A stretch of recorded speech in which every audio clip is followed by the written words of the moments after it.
This is a Power 98.7 podcast. Now we're talking. Subscribe to Power 98.7 podcasts in iTunes or wherever you get your podcasts. There's more on power987.co.za. Madiba, Dalipo, Simbithi wesizwe, komeduna yomthonyama, Sithwalandwe. You have walked along the road of the heroes and the heroines. You have borne the pain of those who have known fear and learned to conquer it. You have marched in front when comfort was in the midst of the ranks. You have laughed to contend against a river of tears. You have cried to broadcast a story of joy. And now you continue to march in front of a different detachment of the same army of the sun. Not the comfort of the fond superintendence of the growing stalks of the maize plant, or of the nguni head with its milk, its flesh, or its hide, nor the pleasant chatter of your grandchildren with mountains to climb which are but little mounds. Not the pensive silence of the elderly whose burdened minds cascade backwards, because to look too much into the future is to impose a burden on boats that have grown old. The accident of your birth should have condemned you to a village. Circumstances you did not choose should have confined you to a district. Your sight, your heart and your mind could have reached no further than the horizon of the natural eye. But you have been where you should not have been. You have faced death and said to your west, you have inhabited the dark dungeons of freedom denied. You have looked at the faces of some of those who were your comrades, who turned their eyes away from you because somewhere in their mortal being there lingered the remnants of a sense of shame, always and forever whispering softly, no to treachery. You have not asked, who indeed are these for whose lives I was prepared to die? You have asked, where am I, Nelson Mandela, that I too did not falter, so that I too could turn my own eyes away from myself and another who was a comrade. You have stood at the brink when you had to appeal to the gods about whether to win a dishonorable peace or to lose the lives of your people, and decided that none among these would exchange their lives for an existence without honor. You have been where nobody should be asked to be. Our heroes and heroines have come and gone over the generations, one after the other, each to take his or her place as a star in the African sky. Among them are our own, whose names we recite to tell ourselves that we are black liberators, white liberators, human beings, whose only fault has been to strive to live as human beings. Among these, Madiba, we recite your name, because we stand on your shoulders and others of your generation. We must proclaim it to the world that here we have striven to do the right things, because to have done otherwise would have been to condemn ourselves to carry for all time the burden of having insulted all the sacrifices you made. Let us nurture our arts and not our corruption. Let us communicate morality and not our vices. Let us advance science and not our dogmas. Let us advance civilization and not abuse. After a long walk, we too have arrived at the starting point of a new journey. We have you, Madiba, as our nearest and brightest star to guide us on our way. We will not get lost. Now, my generation did not know Mandela. He was away in prison for 27 years. But we knew of him. We knew of his work in the Defiance campaign. We knew of the treason trial. And we knew of the Rivonia trial. We knew how he dedicated his life to the struggle for freedom and justice, not just for black people, but for all of South Africa's people. We knew how he was willing to stake his life on what he believed, those ideals that he strove for, a free and genuine and non-racial democracy in which everyone would play their part. So the day when Nelson Mandela was released from prison, it was a day of great joy, and we asked ourselves, how shall we take this moment into the future for all our people? But in all honesty, we had to battle with another question as well. What shall we do with our anger and our rage at 350 years of oppression and humiliation and dehumanization? Shall Mandela, who had gone through 27 years on Robben Island, understand our rage, and will he come and lead us in this new struggle just to help us turn the table? He who suffered so much, will he understand? When he came out of prison, though, Mandela spoke a different language to us. He told us that the road to freedom was long and that we could not find sustenance in bitterness and in anger and in a lust for revenge. We had to find something else because those were not the proper companions for such a new journey into a new future. Rather, he said, we should find companionship in reconciliation and in forgiveness, in building communities of justice and peace and trust and friendship. That is what we had to do.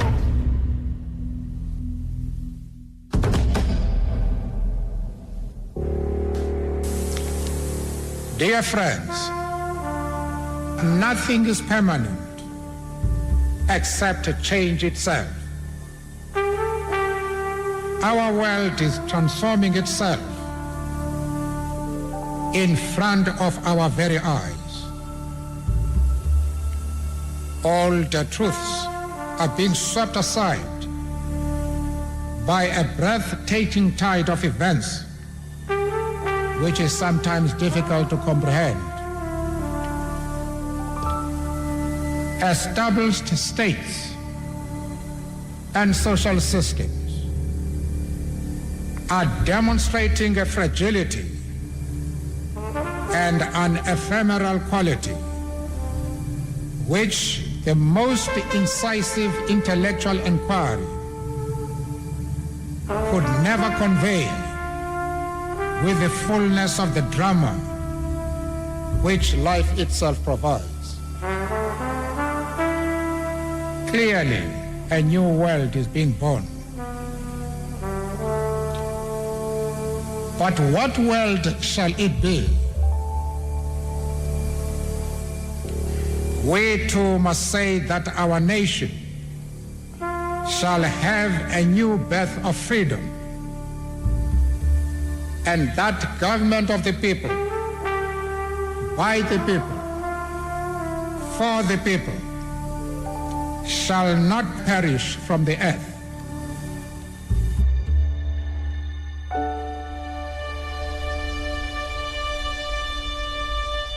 Mr. Mandela, you've come to the United States of America. Other than South Africa, probably the most racially divided country in the world. Do you think that this country can assume the real credible and moral leadership in the fight against apartheid? The ANC, and in fact the entire mass democratic movement in South Africa, condemns racialism wherever it may be found. I am concerned about the future economy of South Africa. I am concerned when I look at the newer countries that gained their freedom so hard fought, indeed did not demonstrate sound fiscal policy. Illiteracy is still quite large, and hunger. Will your economy be based on the Marxist system, socialism, or capitalism, or both? I knew that was the question you wanted to ask.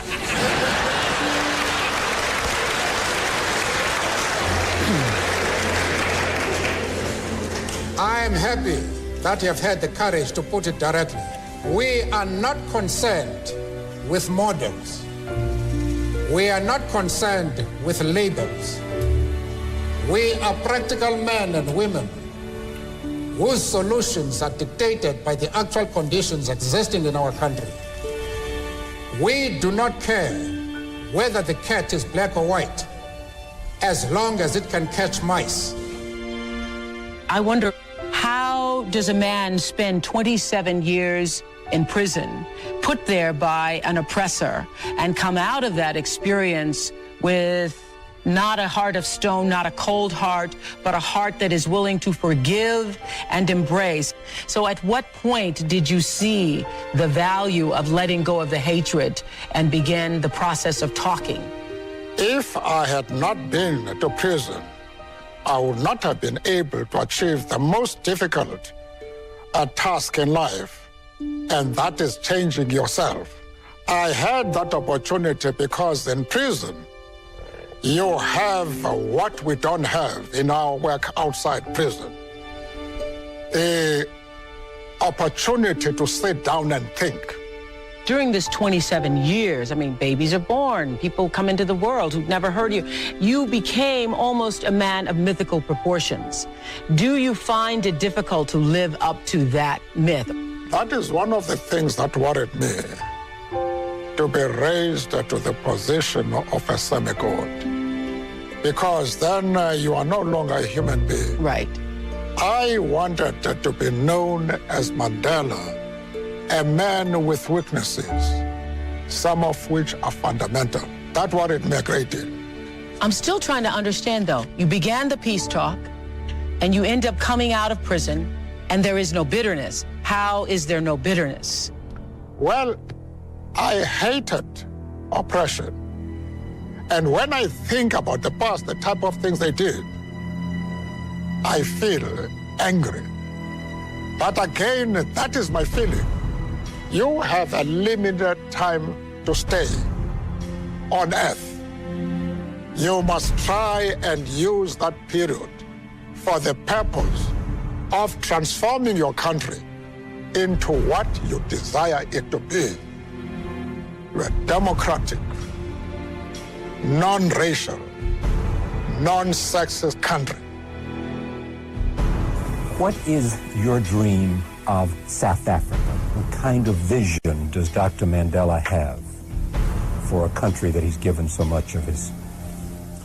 A South Africa which is based on a Bill of Rights, which entails the right to vote for every South African, irrespective of his color or creed, the right of free speech and assembly, the right of movement, the right of property, the right of religious worship, an independent, impartial, non-racial, and non-sexist court of law.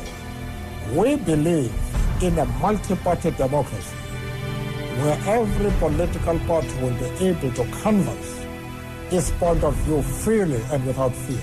Do you worry about the expectation and the levels of expectation that are now clearly there? Our people are entitled to have these high expectations, to believe that they'll find a decent house waiting for them. They'll find a job which ensures them an adequate income. But our duty as an organization is to warn them that these high expectations are unrealistic. It is going to take us years before we can be able to address their concerns, their needs. it may well be that it is going to be more difficult to maintain a democracy than it was to bring it. There are going to be very awesome challenges, and which are going to test the ability of those who are leading the democratic process in this country. You've been listening to a Power 98.7 podcast. For more podcasts, visit power987.co.za or subscribe wherever you get your podcasts.